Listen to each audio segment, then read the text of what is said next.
ஆண்டவர் சொல்றார், என் மகனே மகளே, உன் துக்க நாட்கள் முடிந்து போகும். எத்தனை வருஷமா ஜெபிக்கிறேன், இன்னும் என் துக்கத்துக்கு முடிவு வரலையே. இவ்வளவு காலம் ஜெபிச்சு என்ன மாற்றத்தை பார்க்க முடியலையே.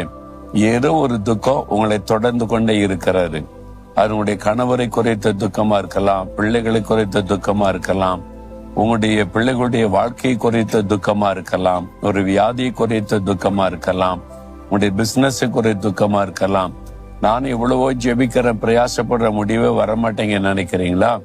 ஆண்டவர் வாக்கு கொடுக்கிறார், முடியும். உன் துக்க நாட்கள் முடிந்து போக பயப்படாதே மகனே, பயப்படாதே மகளே என்று உங்களை பார்த்து ஆண்டவர் பேசுகிறார். உங்க வாழ்க்கையில இன்றைக்கு உங்களுடைய துக்கம் முடிவடைய போகிறது. உன் துக்க நாட்கள் முடிந்து போகும் என்று ஆண்டவர் சொல்றார். காரணம் என்ன தெரியுமா? உங்கள் துக்கத்தை அவர் சிலுவையிலே சுமந்தார்.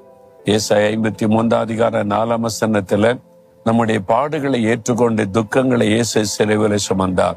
இன்னைக்கு உங்களை துக்கப்படுத்துகிற எல்லா பாடு பிரச்சனையை அவர் சிலுவையிலே சுமந்துட்டதுனால உங்களுடைய துக்கத்துக்கு முடிவை உண்டாக்குவார்.